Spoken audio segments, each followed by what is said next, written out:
കാൽപ്പാടുകൾ എന്നൊരു കഥയുണ്ട്. ഈ കാൽപ്പാടുകൾ എന്ന കഥയിൽ ഭക്തനായൊരു മനുഷ്യൻ കാണുന്ന സ്വപ്നമാണ് പറയുക. ഒരു ദിവസം പ്രഭാതത്തിൽ ഈ മനുഷ്യൻ കടൽ തീരത്തിലൂടെ ഇങ്ങനെ നടക്കുകയാണ്.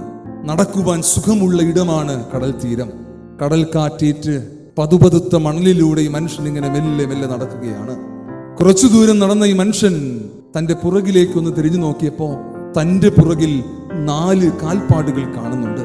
ഉദ്ദേശ അളവൊക്കെ വെച്ചിട്ട് 2 തന്റേതാണെന്ന് മനസ്സിലായി. എന്നാൽ മറ്റ് 2 ആരുടേതാണെന്ന് ഈ മനുഷ്യൻ അറിയാതെ ദൈവത്തോട് ചോദിക്കുന്നു, അല്ലയോ ദൈവമേ, നടക്കുന്നത് ഞാൻ ഒറ്റയ്ക്കാണ്, എങ്കിലും എന്റെ പിന്നിൽ 4 കാൽപ്പാടുകൾ കാണുന്നുണ്ടല്ലോ. 2 എന്റേതാണ്, മറ്റേ 2 ആരുടേതാണ്?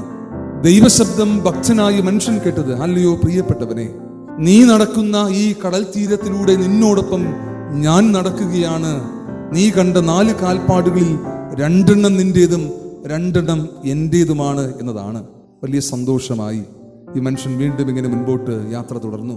കുറച്ചു ദൂരം കഴിഞ്ഞപ്പോ യാത്രയുടെ ദിശ മാറിയും പിന്നീട് കല്ലും മുള്ളും നിറഞ്ഞ, നടക്കുവാൻ അത്ര സുഖമില്ലാത്ത, ആരും നടക്കുവാൻ ആഗ്രഹിക്കാത്ത ഇടത്തിലൂടെ ഈ മനുഷ്യൻ ഇങ്ങനെ നടക്കുകയാണ്.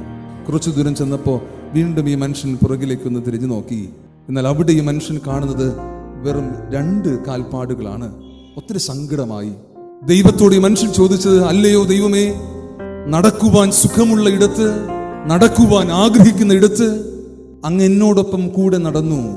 എന്നാൽ ഇതാ നടക്കുവാൻ ഒട്ടും സുഖമില്ലാത്ത ഇടത്ത് ഞാനിതാ ഒറ്റയ്ക്കാണല്ലോ നടക്കുന്നത്, കാണുന്നത് എൻ്റെ 2 കാൽപ്പാടുകൾ മാത്രമാണല്ലോ എന്ന് സങ്കടം പറഞ്ഞു.